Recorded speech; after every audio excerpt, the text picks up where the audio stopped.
I'm going to show you how to make 8 half square triangles at one time. I just did a video about doing this with 16 HSTs, so go back and look at that because that's a good one. This is a simplified version. Sometimes you don't need 16. So to start, I took 2 layer cakes, 10-inch squares, right? And I'm putting them right sides together. And I drew the diagonal from one end to the other, so I've got a giant X in this. I put a few pins in it because we're going to stitch a 1/4-inch seam on both sides of this line and on both sides of that line. And that's the only stitching we have to do. Now look, I have already done that for us, so you can see my stitching lines in black, right? And you see my drawn line through the center. Now's the fun part because we're just going to cut it apart.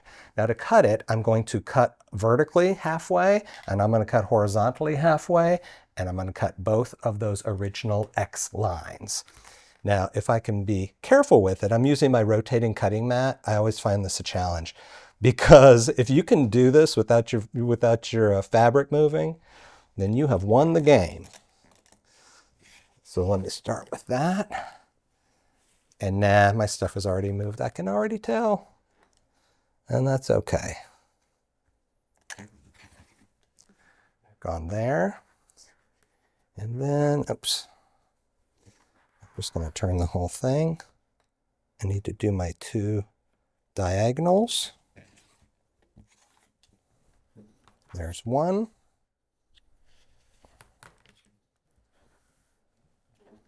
And here is the last cut.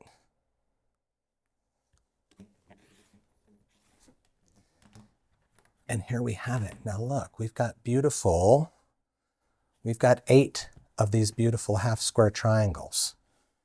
And depending on the fabric you pick, they can be either like a wow moment or like a so-so moment. Mine is a wow moment because these are beautiful Benartex fabrics that I just love. So give it a try, the 8 HSTs at a time, and go back and look at our video for 16 if you need more. Happy sewing.